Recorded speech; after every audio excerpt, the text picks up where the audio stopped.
Alright, what's up guys? Today we're going to be showcasing all the firearms that I currently have in my possession. And I just recently got the Galil Ace, so that has dethroned the Romulus being the most expensive firearm that I own. So, with that being said, let us go ahead and showcase from cheapest to most expensive. And do a little disclosure. You're going to see the magazines inside of the gun, but there is no round in the chamber. I'm not going to go ahead and verify that because I'm not really handling it, but I just want to go ahead and show you guys. Anyway, let's get started. Not have a great day. Let's get started. So, with this video. Alright, so first things first, we're going to be looking at the Mossberg Maverick 88 security model. This one holds 7 in the tube, 1 in the chamber, giving you a total of 8 rounds. Right? So, with that being said, this one was just to hold me over while I was waiting for the Beretta 1301. And this one right here has been quite an interesting quite an interesting topic on my head, because I was thinking to myself, well, I kind of want to modify this thing, and unfortunately I just do not have the funds to kit it out to how I want it. So I'm just not even going to bother with it. And besides, there are way more expensive guns on this roster that I actually want to kit out before I get into the stuff that is disposable. So this is pretty much just the disposable shotgun that I'm going to be having on my bedside, just in case there is an intruder. So yeah, $250 MSRP, and I went ahead and bought this thing, and I haven't been disappointed with it. So next we're going to move up to the list. This one costed me $400. This is the Ruger RXM. We're not going to include the flashlight price on any of these firearms or compensate or anything of that sort. $400 for the Ruger RXM. Now, I have heard people say they've gotten theirs for $360. Cool, that's great. You know, that's nice. The main reason why I wanted this is because I didn't want to spend Glock money, and I also wanted the optic, and yeah, that's pretty much it. I wanted the capability to mount an optic without needing a plate. So that was pretty cool. I hear the modularity is fantastic, which I do have coming in the mail, the full-size FDE grip. So that is going to be coming soon, and I'm not going to be doing a video on it, but I'm going to be showcasing that grip when I do change the fire control unit, or fire control insert, I'm sorry. Anyway, $400, very cheap, and so far been reliable. We're nearing 1,000 rounds on this thing. Nearing 1,000 rounds. Anyway, let's move on to the HK45. This thing right here has been reliable, and it's chambered in God's caliber, the 45 ACP, with an MSRP of around, I believe, $640. So, not bad. Not bad for a little 45 ACP. This thing, like I said, has been reliable. It's HK. But not only that, it's only been reliable in my hands because everybody else who handles this thing, the magazine keeps popping out. But when I use it, it works perfectly fine. Why? Because their fingers keep hitting the damn latch, okay? So they need to figure out how to grip that thing. And the same can be said for that thing right here. This one almost costed me $700. Almost $700. I think it was like $690 or something like that. Somewhere around there. And I got a little red back plate. I'm going to get a little red magwell for this thing too. And I got a compensator on it. But this is my John Wick build. We're not finished with it. We still need a magwell, even though he didn't rock one. And not only that, but I do want to get a match grade trigger for this thing. I want to get a flat-faced one, and then I also want to get a match trigger spring, so that way this thing can be a little bit lighter. Otherwise, this thing has been really reliable, really fun. The VP9 is definitely a good alternative to the P30, which is what John Wick actually used. And I would argue this thing is better. in some ways. But anyway, that's the VP9, $690 or somewhere around there. Then we get ourselves Reliable. I've been shooting this thing for a while, and again, another gun that's nearing 1,000 rounds. I have had a lot of fun with this thing. The only issues that I've been having with it is the fact that that front sight post is just garbage. This quality control sucks. But other than that, other than the front sight post melting off, and then now it's just pretty much blacked out rear, blacked out front, this thing has been reliable. Red dot needs to be replaced or fixed because I can't change the brightness settings, nor can I change the reticle itself. I kind of want just the dot, and that minus the buttons just don't work anymore. So that's fun. Got to replace that. And I also have the TLR7 HLX. This one cost me $700 flat. It comes with a little mag well, 17 rounds plus one in the chamber. And like I said, blacked out rear. It's supposed to have a front sight post, like a night sight up there. But, SIG doing what SIG does best, making cheap stuff and then selling it for high prices. I still think it was worth $700 though.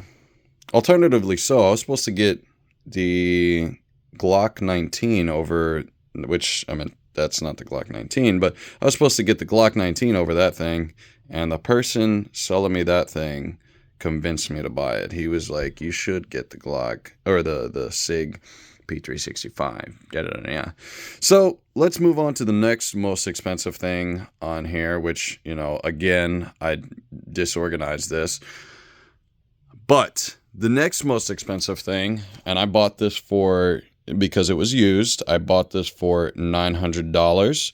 I do have the Nexus bolts on there, which was another like $400. Not fun. I also got an SB tactical brace for it, and a mag coupler with 35 round mags from Magpul. So this one has been a bit of a project build for me. And I'm going to be getting an aluminum handguard soon, and I'm going to be upgrading the barrel.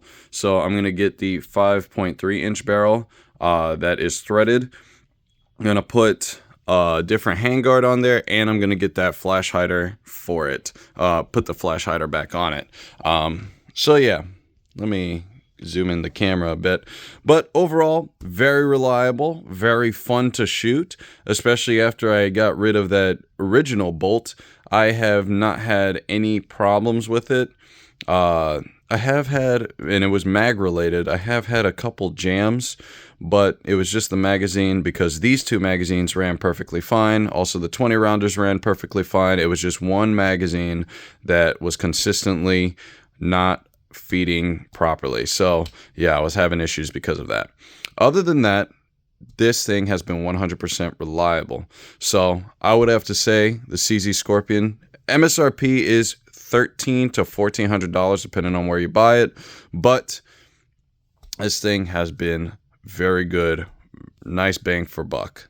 So let's move on to the next most expensive thing on this list, which technically speaking would be more expensive had I not gotten this used. Let's talk about the Beretta A300. This thing right here has been a beautiful, sexy little thing, and I gotta shoot this thing.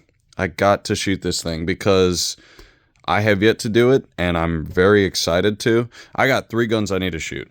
I need to shoot this thing. Don't mind my meaty thighs. I gotta shoot this thing. I gotta shoot this thing, and I gotta shoot the Galil because I just recently bought that. So I gotta test fire this thing. I've never done it. I've shot the Benelli M4, and I've never shot this thing. So I'm really excited to see how this one shoots. But overall, very great texturing grip. I did have the original Mod 2 forend on this thing. Did not like it, so I replaced it with the A300 one, and I'm gonna be getting a buttstock with the pistol grip.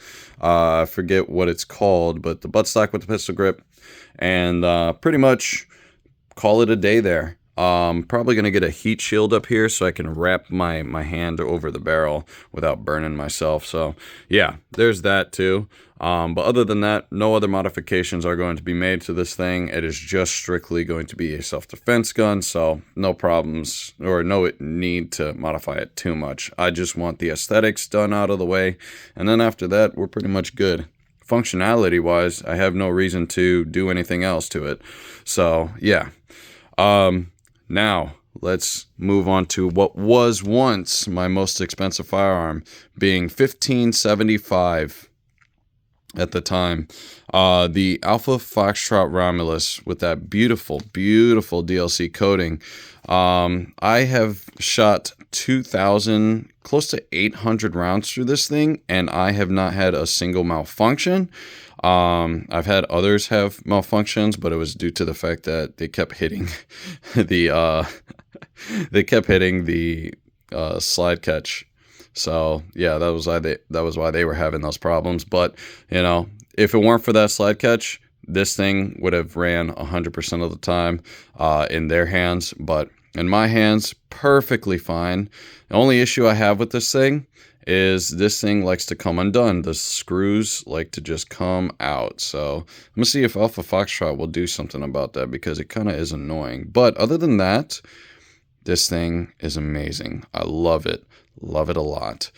Nice fat magwell. Got a 19 round MBX magazine with 20 round mags inside of my safe. And then I got the Surefire X300. This one right here, I did not want to cheap out on when it came to the flashlight. So I got the most expensive thing on the market, which was like $269 at Primary Arms. And then I still had to pay for shipping. But other than that, nice blacked out rear. Or no, it's not blacked out. I still have that one missing, which I need to take this to a gunsmith to replace that rear sight. But yeah, it's got night sights on the front and the rear, which is nice. I love night sights on both. So yeah, very nice, very nice, very nice. Love this thing. And that got dethroned for my most expensive gun, which is also my heaviest fucking gun too. So let's talk about this thing. This is the Galil Ace. I just recently made a video on it yesterday, which is fun. I took this thing apart, and my goodness, is getting that dust cover off. I needed a hammer to get this off, and then I needed a hammer to put it back on. Now, I did get a rubber mallet for it. I wasn't going to use anything metallic. This thing is brand spanking new, and unless I drop it, I'm not going to hit this thing with metal on metal. In fact, I don't think I would, even if it was scuffed up and stuff.